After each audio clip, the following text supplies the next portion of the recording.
가니라. 아멘.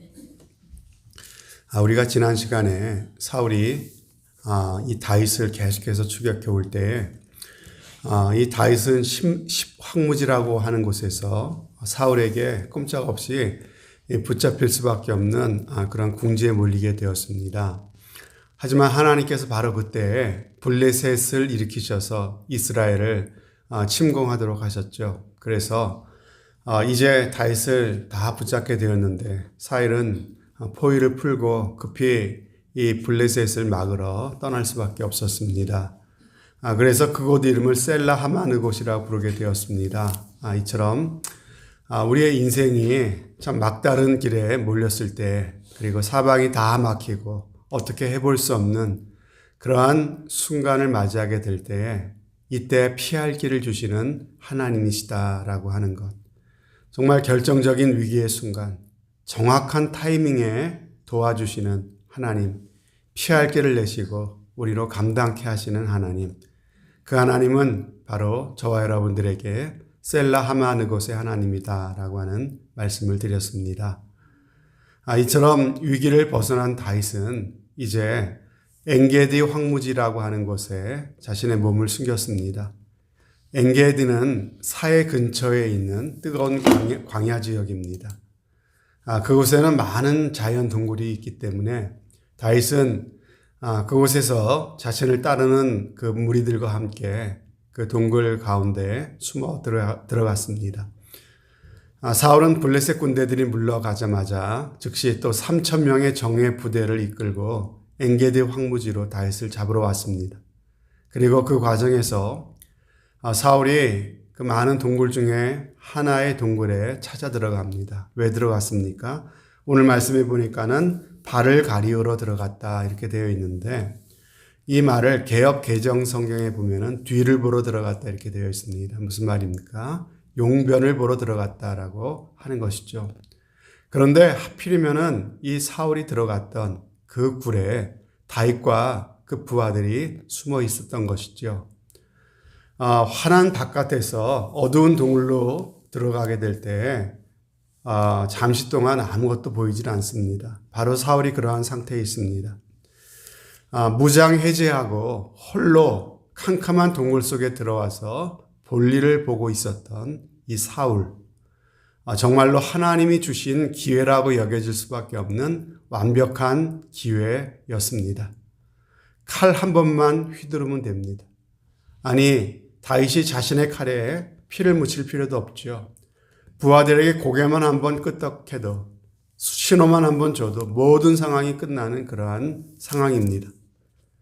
그럼 더 이상 언제 어떻게 잡혀 죽을지 모르는 두려움 가운데 도망 다닐 필요가 없는 것이죠. 이제 그동안 그토록 꿈꿔왔던 이스라엘의 왕위에 오를 수 있는 절호의 찬스를 맞이하게 된 것입니다.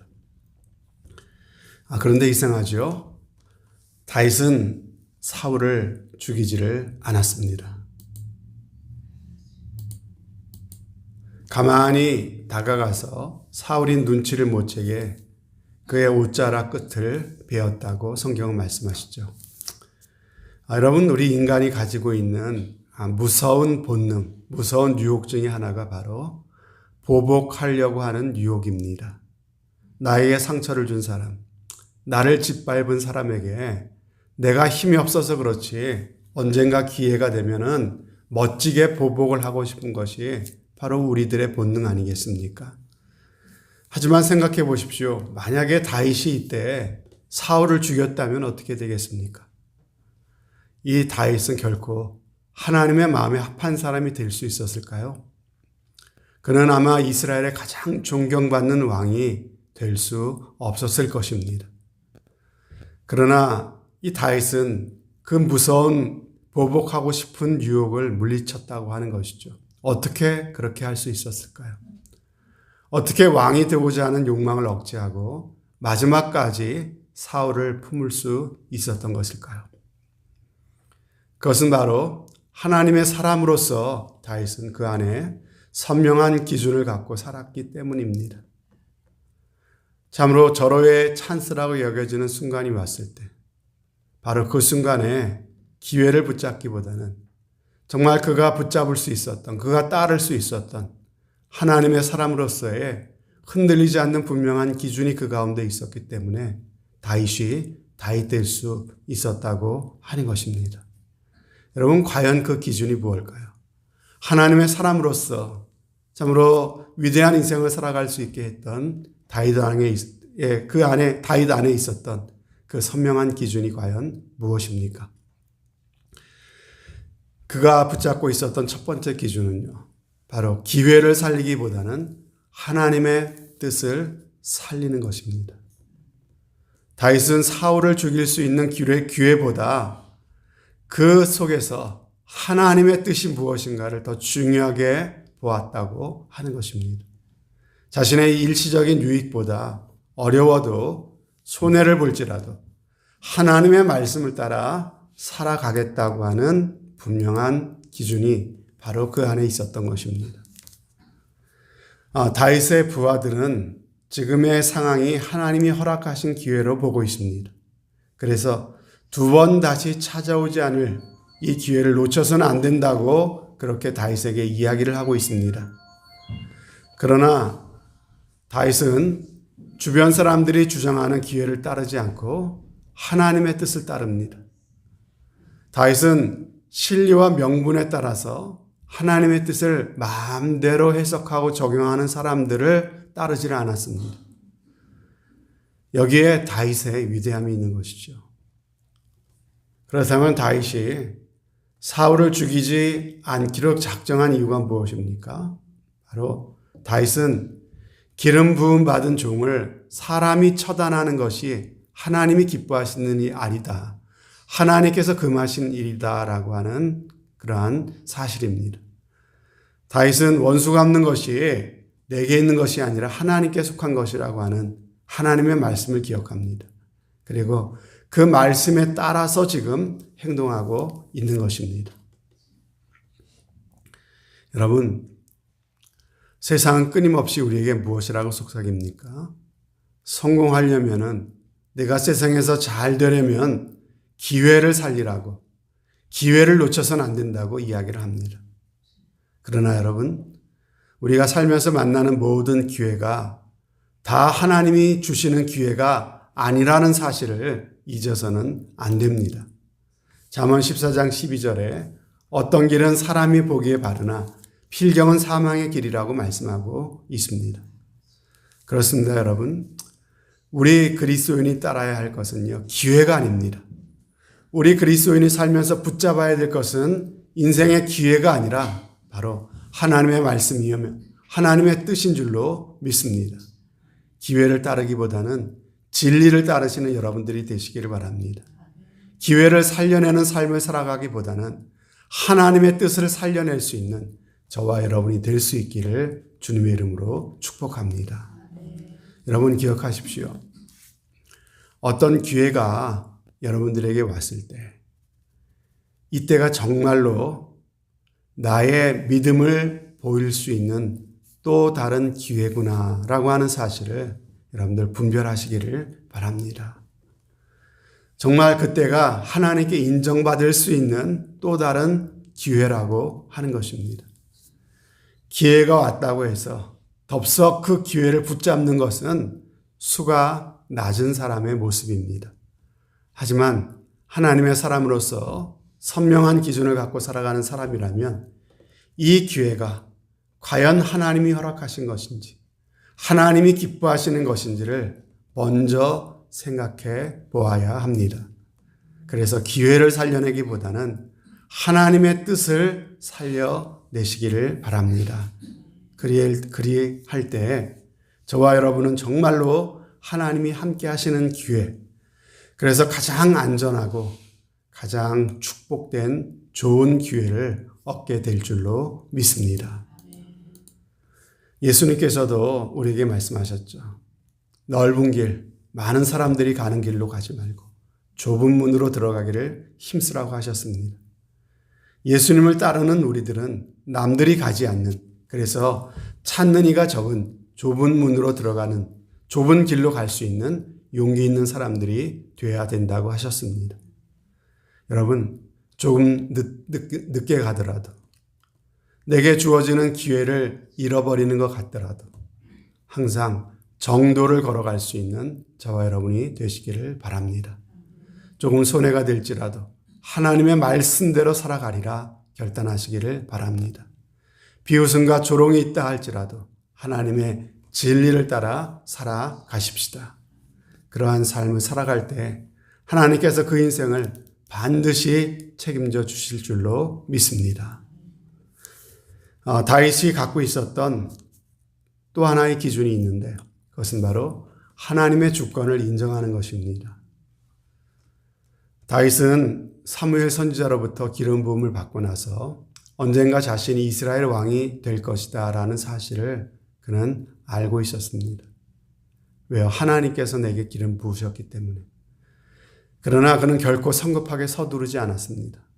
왕이 되고 안 되고의 문제는 하나님이 하시는 것이고 하나님의 주권이 달린 일이지 내게 있는 것이 아니라는 사실을 그는 믿었습니다. 여러분, 성경은요, 모든 권세는 하나님께로부터 오는 것이다 라고 말씀하십니다. 그런데 오늘 8절과 10절 말씀에 보면은 이 다윗이 사울을 무엇이라고 부르고 있는지를 보시길 바랍니다. 뭐라고 부릅니까? 내 주 왕이여 라고 부르고 있습니다. 여러분, 나를 잡으려고 이렇게 나라에 온 군대를 일으켜서 그렇게 나 한 사람 목숨을 위협하고 있는 이 사울을 다윗은 내 주 왕이여 라고 부르고 있다는 것이죠. 다윗에게 있어서 사울은 여전히 받들어 섬겨야 될 왕인 것입니다. 하나님이 세우신 이스라엘의 왕인 것입니다. 그게 바로 하나님이 허락하신 질서죠. 그래서 다윗은 자신의 위치를 지키면서 하나님의 때를 기다렸던 것입니다. 하나님이 세우신 질서에 순종하는 것이 바로 하나님의 주권에 순종하는 것임을 다윗은 잘 알고 있었던 것입니다. 여러분, 인간의 비극은 자신의 위치를 망각한 데서부터 시작되지 않았습니까? 아담과 하와가 무너졌던 이유가 무엇입니까? 하나님처럼 될 수 있다는 뱀의 유혹에 넘어간 것입니다. 바벨탑의 사건을 기억하시기 바랍니다. 인간들이 자신의 위치를 망각하고 하나님께 도전했을 때 온 땅에 흩어짐을 당하고 말았습니다. 이처럼 자신의 위치를 지키지 못하면요, 무너지게 되고 다 흩어지게 되는 것입니다. 12절에서 다윗은 하나님이 모든 것을 보시고 판단하시리라고 그렇게 이야기하고 있습니다. 그래서 내 손으로 사울을 죽이는 것은 하나님의 주권을 침해하는 것이라고 그는 믿었던 것입니다. 때가 되면 모든 것을 보고 계시고 모든 것을 판단하실 의로우신 재판장 되시는 하나님께서 악을 악으로 선을 선으로 갚아주실 것이라고 그는 믿었습니다. 여러분, 정말 하나님이 보고 계신 것을 믿으십니까? 하나님이 모든 것을 참으로 살피시고 계시고 판단하고 계신다는 것을 여러분 믿으십니까? 정말 하나님은 의로우신 재판장이 되십니다. 모든 죄악은 하나님 앞에서 반드시 심판을 받게 될 것입니다. 그러나 우리가 하나님이 아니지 않습니까? 우리가 심판자가 아니지 않습니까? 그러므로 이 모든 것을 하나님의 주권에 맡기고 우리는 기도하며 하나님이 친히 심판하실 때를 기다려야 하는 것입니다. 다윗은 주변 사람들이 하나님의 때, 하나님의 기회에 운운하고 있지만 다윗은 하나님의 뜻을 따르며 하나님의 주권에 자신의 삶을 맡기고 하나님의 때를 기다리겠다는 분명한 기준을 갖고 살았다고 하는 것입니다. 그랬기에 그는 참으로 이러한 기회로 보이지만은 어떻게 보면은 참으로 위기의 순간을 잘 이겨낼 수가 있었고 하나님의 마음에 합한 이스라엘의 가장 존경받는 위대한 왕이 될 수가 있었습니다. 사랑하는 우리 성도 여러분, 저와 여러분도 이런 선명한 기준을 갖고 살아가는 그러한 복된 은혜가 있기를 바랍니다. 정말 다윗이 그의 일생에 정말 이러한 기준을 갖고 살았기에 하나님 마음에 합한 사람이 될 수 있었던 것처럼 저와 여러분들도 이런 인생의 분명한 기준을 붙잡고 살아가심으로써 하나님의 뜻에 맞는 하나님의 마음에 드는 복된 삶이 되시기를 바랍니다.